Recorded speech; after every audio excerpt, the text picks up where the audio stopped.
عمر رضی اللہ تعالیٰ عنہ کے بارے میں شیعہ حضرات کا موقف کیا ہے، اس تعلق سے آپ سنیں۔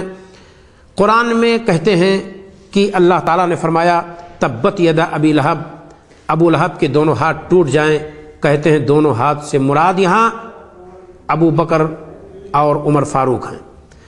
قرآن میں اللہ تعالیٰ نے فرمایا یؤمنون بالجبت والطاغوت، کہ کفار لوگ ایمان رکھتے ہیں جبت پر اور طاغوت پر، شیطان پر، اور اسی طریقے سے جادوگری پر، یا یہ کہ شیطان پر اور اللہ تعالیٰ کو چھوڑ کر دوسرے معبودوں پر۔ کہتے ہیں کہ جبت اور طاغوت سے مراد کون ہیں؟ کہتے ہیں جبت اور طاغوت ابو بکر اور عمر ہیں۔ یہ ہے ان کی کتاب تنقیح المقال فی احوال الرجال میں موجود ہے، جلد نمبر 1 صفحہ 207 میں، مطبع مرتضوی ہے، اور نجف سے یہ کتاب سن 1352 میں چھپی ہوئی ہے۔ لہذا ہمیں اور آپ کو دقت کے ساتھ یہ چیزیں سننی چاہیے کہ اپنے آپ کو مسلمان کہنے والا یہ گروپ عمر فاروق رضی اللہ تعالیٰ عنہ کے بارے میں اس کا نقطہ نظر کیا ہے۔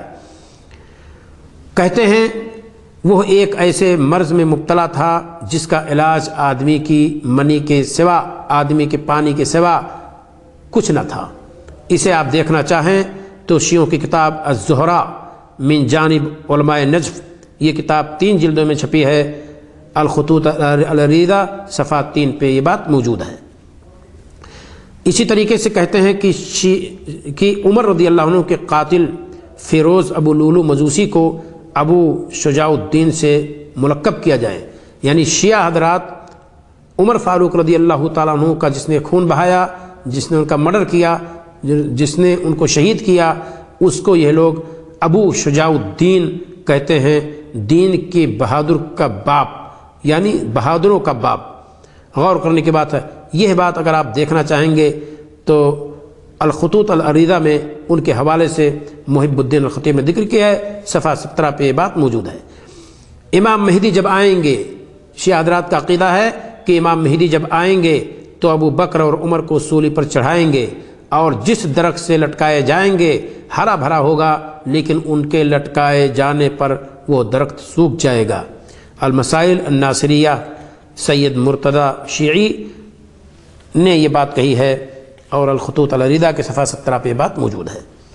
ایک معاصر رافضی کہتا ہے کہ آیت لقد رضی اللہ عن المؤمنین اذ یبایعونک تحت الشجرہ، کہ یہ آیت کی یقیناً اللہ تعالیٰ راضی ہو گیا مومنوں سے جس وقت وہ آپ کے ہاتھ پر درخت کے نیچے بیعت کر رہے تھے۔ کہتے ہیں کہ یعنی ایک معاصر شیعی عالم کیا کہتا ہے کہ اس آیت سے ابو بکر اور عمر کی فضیلت پر استدلال کرنے والا کہہ سکتا ہے کہ وہ اہل بیعت رضوان میں سے ہیں اور اللہ کی رضا میں شامل ہیں، لیکن جب کہہ دیا گیا المؤمنین کہ اللہ اپنے محض خالص ایمان لانے، اپنے اوپر خاص ایمان لانے والوں سے راضی ہو گیا تو عموم جاتا رہا، لہذا اللہ کی رضا خالص مومن کے علاوہ کسی اور کو حاصل نہ ہوگی۔ گویا اس کے نزدیک ابو بکر خالص مومن، عمر فاروق خالص مومن نہ تھے۔ یہ بات احیاء الشریعہ فی مذہب الشیعہ کے اندر موجود ہے، جلد نمبر 1 صفحہ 63 اور 64 پہ، اور یہ کتاب ہے محمد ابن محمد مہدی خالصی کی۔ یہ بات بھی محب الدین الخطیب نے الخطوط العریضہ جلد صفحہ نمبر 13 پہ ذکر کیا ہے۔ یوم شہادت عمر کو شیعہ درج ذیل ناموں سے یاد کرتے ہیں۔ جس دن عمر رضی اللہ تعالیٰ عنہ کی شہادت ہوئی اس دن کو دیکھیں کن کن ناموں سے یاد کرتے ہیں۔ کہتے ہیں یوم العید الاکبر، بڑا عید کا دن۔ یوم المفاخرہ، اسے کہتے ہیں فخر کا دن گردانتے ہیں۔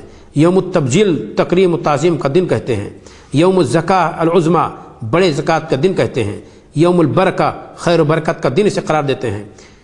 یوم التسلیہ، تسلی کا دن اسے کہتے ہیں۔ عمر رضی اللہ عنہ کے قاتل ابو لولو کی ایک وہمی قبر بنائی گئی ہے جس کی قبر پر لکھا ہے کہ مرقد بابا شجاع الدین، اور یہ قبر ایران کے علاقے باغی فین کے شہر کاسان میں واقع ہے، کہ جس نے عمر فاروق رضی اللہ تعالیٰ عنہ کو قتل کیا تھا اس کی وہمی قبر بنائی گئی ہے، اور اس پر لکھا گیا ہے مرکز بابا شجاع الدین کی، بابا شجاع الدین کی یہ قبر ہے۔ اس کی دیوار پر لکھا ہوا ہے مرگ برا ابو بکر مرگ بر عمر برگ، اس طرح کی عبارت فارسی میں لکھی ہوئی ہے، جس کا معنی یہ ہے کہ ابو بکر کی موت، عمر کی موت، عثمان کی موت۔ غور کریں، مرگ بر ابو بکر مرگ بر عمر مرگ بر عثمان، غور کرنے کی بات ہے۔ ایرانی عوام کی جانب سے خوب خوش و خرم ہو کر کے لوگ نہایت جوش و خروش کے ساتھ لوگ اس کی زیارت کرتے ہیں، یعنی ابو لولو جس نے عمر فاروق رضی اللہ تعالیٰ عنہ کو قتل کیا تھا، اس کی قبر کی زیارت کے لوگ جاتے ہیں اور وہاں نذرانہ پیش کرتے ہیں اور خیرات لٹاتے ہیں۔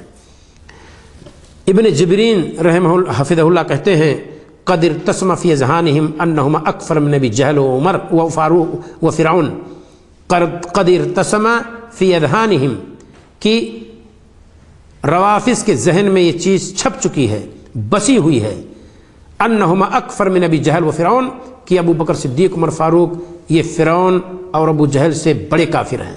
غور کرنے کی بات ہے۔ مغیرہ بن سعید نے قرآن کی آیت کمثل الشیطان اذ قال للانسان اکفر، سورہ حشر کی آیت ہے 16 نمبر میں، کہ شیطان کی تعویل میں کہا ہے کہ عمر بن خطاب رضی اللہ عنہ ہے۔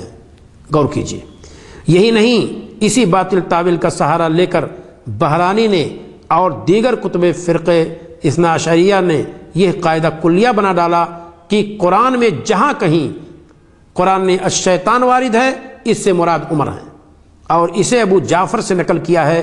ملاحظہ ہو وقال الشیطان لما قضی الامر، سورہ ابراہیم آیت نمبر 22 میں، اس کی تفسیر میں کہ عمر رضی اللہ تعالیٰ عنہ اس سے مراد ہیں۔ ما طلعت الشمس علی رجل خیر من عمر، یہ کچھ احادیث ہیں عمر رضی اللہ تعالیٰ عنہ کی فضیلت میں جو ضعیف اور موضوع ہیں، جیسا کہ بہت سارے لوگوں نے گڑھا ہے۔ یہاں اس نقطے کو میں اور واضح کرتا چلوں کہ جہاں کہیں قرآن میں شیطان وارد ہے لفظ، وہاں مراد عمر رضی اللہ عنہ ہے۔ کہتے ہیں مغیرہ بن سعید کی اس باطل تعویل کو فرقہ اثنا عشریہ نے اپنی تفسیر کی زینت بنا ڈالی۔ ملاحظہ ہو تفسیر العیاشی جلد نمبر 2 صفحہ 223، القاشانی کی تفسیر ہے تفسیر الصافی جلد نمبر 3 صفحہ 84، برہان یہ بحرانی کی کتاب ہے جلد نمبر 2 صفحہ 309 میں، اور بحار الانوار کی جلد نمبر 3 صفحہ 387 پہ کمبانی کی کتاب ہے، اور مجلسی نے الکافی کی شرح مرات العقول جلد نمبر 4 صفحہ 416 کے حاشیہ میں کہا ہے کہ ابو عبداللہ کے قول، یعنی امام جعفر صادق، انہی کو ابو عبداللہ کہتے ہیں، کہ قول وَكَانَ فُلَانًا شَيْطَانًا المراد بفلاں عمر، کہ ان کے اس قول میں فلاں سے مراد عمر ہے۔ غور کرنے کی بات ہے۔ عمر رضی اللہ تعالیٰ عنہ کی فضیلت میں